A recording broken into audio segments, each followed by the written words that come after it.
اللہ تعالیٰ نے پیغمبروں کو دنیا میں اس لیے بھیجا تاکہ وہ انسان کے ظاہر اور باطن کو مہذب کریں.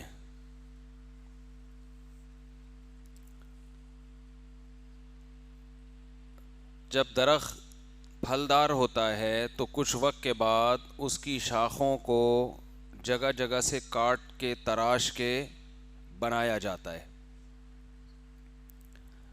ہم نے باغات میں دیکھا ہے کہ درختوں کی شاخوں کو اگر نہ بنایا جائے تو باغ کے مالکان کہتے ہیں کہ درخت کے پھل کی مقدار پھر کم ہو جاتی ہے. کھجور کے درختوں میں بھی پرانے پتوں کو کاٹا جاتا ہے ورنہ وہ ساری توانائی وہ چوس رہے ہوتے ہیں. سیب کے درختوں کی بھی ہر سال تراش خراش کی جاتی ہے، جو ٹہنیاں پرانی ہو چکی ہیں ان کو کاٹا جاتا ہے، اس سے درخت پھلتا پھولتا ہے. اس عمل کو بھی عربی میں تہذیب کہتے ہیں. تہذیب، کانٹ چھانٹ کر کے کسی چیز میں نکھار پیدا کرنا. تو یہیں سے یہ لفظ آیا ہے انسانوں کی تہذیب کے لیے بھی. انسان میں بھی مختلف قسم کی شاخیں پیدا ہوتی رہتی ہیں وقت کے ساتھ ساتھ. دیکھو ایک انسان کی مادی حیثیت ہے، یعنی باڈی ہے.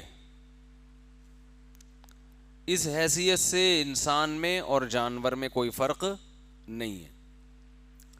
تو اس باڈی میں بھی تراش خراش کی ضرورت پڑتی ہے کہ نہیں پڑتی ہے؟ یہ تراش خراش کچھ ڈاکٹر کرتے ہیں، کچھ ہیئر ڈریسر نائی لوگ کرتے ہیں، کچھ انسان خود کر رہا ہوتا ہے. اگر آپ انسان کے جسم میں تراش خراش کا کام چھوڑ دیں، ایک تراش وہ ہوتا ہے جو پشتوں میں دل تراشا، یہ وہ والا نہیں ہے. اردو والے سمجھ رہے ہوتے ہیں دل تراشا کا مطلب دل کو تراشا اس نے، تراش خراش. یہ وہ نہیں ہے، یہ الگ چیز ہے. تو انسان کی باڈی میں جو تراش خراش ہے نا وہ بھی ضروری ہے. مہینے میں 2 مہینے میں ایک آدھ دفعہ لوگ نائی کے پاس جاتے ہیں، بھائی بالوں کے تھوڑا سا سیٹ کر دے، ادھر سے نکل رہے ہیں ادھر سے نکل رہے ہیں، بڑے ہو گئے، مونچھیں بڑھ گئیں، داڑھی کے بال دائیں بائیں ہو گئے، زیر ناف بال ہیں، بغلوں کے بال ہیں. یہ سب چیزیں انسان تھوڑے تھوڑے ٹائم کے بعد تراش خراش بولو نا کرتا رہتا ہے. ڈیلی شیشے کے سامنے کھڑے ہو کر اپنے آپ کو دیکھتا ہے کہ میں ٹھیک لگ رہا ہوں یا نہیں، میں آفس جانے کے، اسکول جانے کے، کالج جانے کے قابل ہوں یا نہیں. اس میں بھی کچھ تراش خراش ہوتی ہے. جسم پہ میل آ جاتا ہے، ماحول سے انسان متاثر ہوتا ہے نا، ماحول کے اثرات ہیں، ماحولیات، دھواں، دھول، مٹی جسم پہ چپکتی ہے تو انسان تراش خراش کرتا ہے، گھسائی کرتا ہے، نہاتا ہے صابن سے، ڈیٹول سے، کچھ لوگ تیزاب سے، کچھ سروس کرواتے ہیں، اتنے گندے ہو جاتے ہیں. بہرحال کپڑوں کی تراش خراش کی ضرورت، جسم کے بالوں کی تراش، پھر ایک وقت آتا ہے کہ خود پوری باڈی کی تراش خراش کی ضرورت ہوتی ہے. باڈی کی تراش خراش یعنی اندر سے ہی سیٹنگ آؤٹ ہونے لگتی ہے. آپ نے جتنا کھایا ہوا ہوتا ہے، مائک کی سیٹنگ صحیح نہیں ہے، عجیب سیٹی کی آوازیں آ رہی ہیں. ولید کہاں ہے؟ ولید اتوار کو اس دن اس نے سیٹ کیا تھا نا مائک. سیٹی کی سی آوازیں آ رہی ہیں کانوں میں. ولید کو بلائے نا، اس دن اس نے بڑا اچھا سیٹ کر دیا تھا. تو ہاں اب کچھ بہتر ہو گیا. تو تراش خراش کی ضرورت پیش آتی ہے. ولید کو بلائیں پھر بھی. باڈی میں بھی ضرورت، اندر سے بھی. کولیسٹرول لیول بڑھ گیا ہے بھائی، چربی زیادہ ہو گئی ہے، اب کھانا پینا کم کرو، بند کرو، تاکہ اضافی، یہ بھی ایک تراش خراش ہی ہو رہی ہے نا، اضافی فیٹ نکال کے باہر کیا جا رہا ہے. یہاں تک کہ بعض دفعہ اب تو پورے پورے پارٹس کی تراش خراش ہونے لگی ہے. یہ کڈنی نکال کے وسیم بھائی کا لگا دو، اس کے چھوٹے بھائی ہیں وسیم، ان کا لگا دو کڈنی. وہ کہے گا تیرے گردے خراب ہوئے ہیں، مجھے کیوں آزمائش میں ڈال رہا ہے. خیر، تو جیسے انسان کی باڈی آ رہا ہے، انسان کی باڈی کے لیے تراش خراش ضروری ہے، تو انسان کی دو زندگیاں ہیں، ایک مادی اور ایک روحانی. انسان جو انسان کہلاتا ہے وہ مادی زندگی کی بیس پہ نہیں کہلاتا، کیونکہ مادی زندگی کی بیس پہ ہمیں دوسری مخلوق پر کوئی فضیلت حاصل نہیں ہے. گدھے کی بھی آنکھیں ہوتی ہیں، گھوڑے کی بھی آنکھیں، شیر بھی دیکھتا ہے، کھاتا ہے، پیتا ہے، خواہشات پوری کرتا ہے، بکری بھی کرتی ہے، ان کی بھی نسلیں بڑھتی ہیں. جتنی عقل اللہ نے ان کو دی ہے وہ اس عقل کے لحاظ سے اپنی خواہشات کے پیچھے بھاگتے ہیں. تو یہ کام انسان بھی کر رہا ہے، نیند آتی ہے سو جاتا ہے، بھوک لگتی ہے کھا لیتا ہے. اللہ نے اس دن والی کریں جو اتوار والی، اتوار میں ایک دم سیٹ ہو گئی تھی نا آواز، سیٹ ہونے سے ایک دم آپ لوگ کی توجہ پتہ نہیں کہاں چلی جاتی. کہنے اتوار میں سیٹ ہو گئی تھی، پتہ نہیں کیا سیٹ ہو گئی، آواز سیٹ ہو گئی تھی، مائک سیٹ ہو گیا تھا، وائس سیٹ ہو گئی تھی. تو جو انسان اصل میں پہچان ہے روحانی زندگی سے، تو روحانی زندگی میں بھی کانٹ چھانٹ کی ضرورت پیش آتی ہے انسان کو. کانٹ چھانٹ کی ضرورت پیش آتی ہے. وہ کانٹ چھانٹ کیا ہے؟ ہماری روحانی زندگی کے دو پہلو ہیں.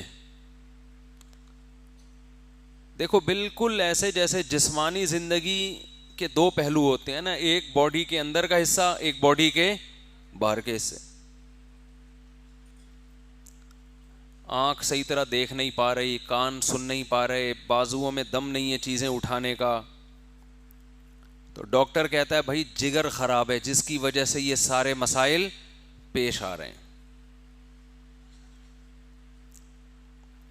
تو یہ اندر کا مسئلہ ہے. اثر کس پر آ رہا ہے؟ بولو نا. باہر اثر آ رہا ہے. مسئلہ کیا ہے؟ فالٹ کہاں ہے؟ اب یہ نہیں کہ وہ ہم بازو کا آپریشن کریں گے تو بھائی آپ پوری باڈی آپ کی جگر کی وجہ سے کمزور ہو رہی ہے، لیور صحیح کام نہیں کر رہا، حالانکہ آپ کو لیور نظر نہیں آ رہا. بعض دفعہ ڈاکٹر کہتے ہیں بھائی آپ تو ہارٹ پیشنٹ ہے، آپ کی ہارٹ بیٹ ہی صحیح نہیں ہے، تو باڈی جو خون سرکولیٹ کرنا چاہیے وہ صحیح طرح کر ہی نہیں رہا. جب سرکولیشن صحیح نہیں ہے تو سر تو گنجا ہوگا، پھر بال بھی گریں گے، آنکھیں بھی کمزور ہوں گی، سماعت پہ بھی اثر پڑے گا، گھٹنے بھی جواب دے جائیں گے. تو یہ مادی زندگی کے جیسے دو پہلو ہیں، ایک کچھ اندر کے پارٹس ہوتے ہیں. حکیم لوگ اکثر کہتے ہیں نا 3 اعضائے رئیسائیں، حکیموں کی بھی کچھ اصطلاحات ہوتی ہے نا، دل، دماغ اور جگر. جب بھی کسی حکیم کو نبض دکھائیں گے نا، وہ یا تو یہ کہے گا دل صحیح نہیں ہے، یا یہ کہے گا جگر صحیح نہیں ہے، یا یہ کہے گا کھوپڑی صحیح کام دماغی کمزوری ہے. ہوتا بھی ایسا ہی ہے. وہ دماغ کے لیے کچھ دے دیں گے، دل کے لیے کچھ دے دیں گے، جگر کے لیے کچھ دے دیں گے، بندہ اکثر سیٹ ہو جاتا ہے. سارا مسئلہ ہی 3 چیزوں کا ہے نا، کھوپڑی کا ہے، دل کا ہے اور لیور کا ہے. یا معدہ صحیح نہیں ہے، وہ بھی 4 چیزیں ٹھیک ہو گئیں تو اب کیا رہ گیا کیا خیال ہے؟ تو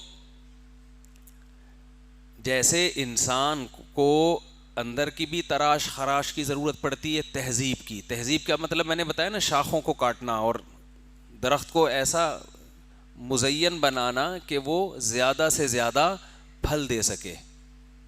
اگر آپ درخت کو اپنے حال پہ چھوڑ دیں گے وہ پھر صحیح گرو نہیں کرتا. تو انسان کے لیے جو یہ تہذیب کا لفظ آیا ہے نا، یہ بھی یہیں سے آیا ہے. مہذب اسے کہتے ہیں جس کی تہذیب ہو چکی ہو، اس میں مفعول ہے. اور غیر مہذب جس کی تہذیب نہ ہوئی ہو. تبھی ہم کہتے ہیں نا تہذیب یافتہ قوم، یعنی مہذب قوم کو اردو میں کیا کہیں گے؟ تہذیب یافتہ. یہ یافتہ جو ہے نا فارسی میں مجہول بنانے کے لیے ہوتا ہے، مفعول بنانے کے لیے. جیسے مطلقہ کو طلاق یافتہ، صحیح ہے نا. اور اردو میں اس کی مثال مہذب تہذیب یافتہ. معلم جس کو سکھایا گیا ہو اس کو کہتے ہیں تعلیم یافتہ. کیا کہتے ہیں؟ انگلش میں ایجوکیٹڈ، تو تعلیم یافتہ.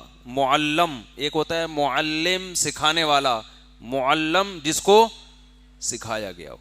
تو مہذب تہذیب یافتہ یعنی جس کی کانٹ چھانٹ ہو چکی ہو.